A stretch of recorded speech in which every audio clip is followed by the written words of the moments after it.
रात का समय था, लड़की अपने घर लौट रही थी। लेकिन तभी उसे एहसास हुआ कि एक अजीब सा जोकर उसका पीछा कर रहा है। डर के मारे लड़की ने अपना रास्ता बदल दिया, लेकिन हैरानी की बात यह थी कि जोकर फिर से उसके सामने आ खड़ा हुआ। उसने लड़की से विनती की कि वह रुके और उसकी मैजिक शो देखे। लड़की को जल्दी थी, उसने उसे नजरअंदाज कर दिया और आगे बढ़ गई। लेकिन जब उसने मुड़कर देखा तो कुछ ऐसा हुआ जो उसकी रूह कंपा देने वाला था। लड़की तेज कदमों से चलते हुए एक नजदीकी दुकान में घुस गई। लेकिन बाहर खड़ा जोकर अभी भी उसका इंतजार कर रहा था। दुकान का मालिक समझा कि शायद यह लड़की का कोई दीवाना प्रेमी है, इसलिए उसने ज्यादा ध्यान नहीं दिया।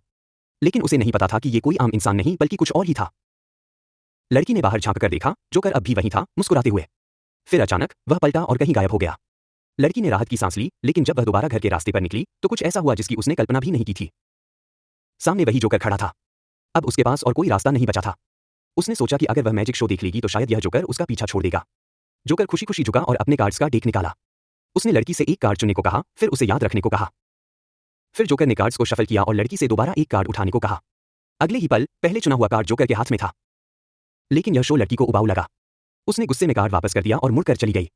उसे क्या पता था कि उसके इस रवैये ने जोकर को अंदर तक झकझोर दिया था। जोकर को उम्मीद थी कि उसे कम से कम एक ताली मिलेगी, लेकिन लड़की के इस व्यवहार से वह बुरी तरह नाराज हो गया। जैसे ही लड़की आगे बढ़ी, उसे महसूस हुआ कि कोई उसका पीछा कर रहा है। वह डर से मुड़ी और देखा, जोकर तेजी से उसके पास आ रहा था। घबराहट में लड़की के हाथ से शराब की बोतल गिर गई और टुकड़े टुकड़े हो गई। लेकिन जोकर ने तोड़ चुके कांच का एक टुकड़ा उठाया और अपनी ही गर्दन पर चला लिया। लड़की चीख पड़ी, लेकिन अगले ही पल कुछ ऐसा हुआ जिसने उसे हिलाकर रख दिया। जोकर की गर्दन से खून नहीं बल्कि केचप निकल रहा था।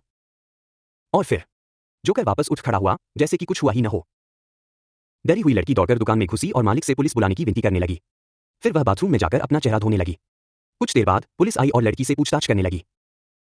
लड़की ने उन्हें बताया कि उसने अपनी आंखों से जोकर को मरते हुए देखा था, लेकिन वह फिर से जिंदा हो गया। पुलिस को लड़की की बातों पर यकीन नहीं हुआ। लेकिन फिर लड़की के चेहरे का रंग उड़ गया। उसने कांपते हुए बाहर इशारा किया। जोकर दुकान के बाहर खड़ा था, मुस्कुराता हुआ। पुलिस ने जोकर से पूछा कि वह क्या चाहता है, लेकिन वह कुछ नहीं बोला। उसने सिर्फ लड़की की तरफ हाथ हिलाया।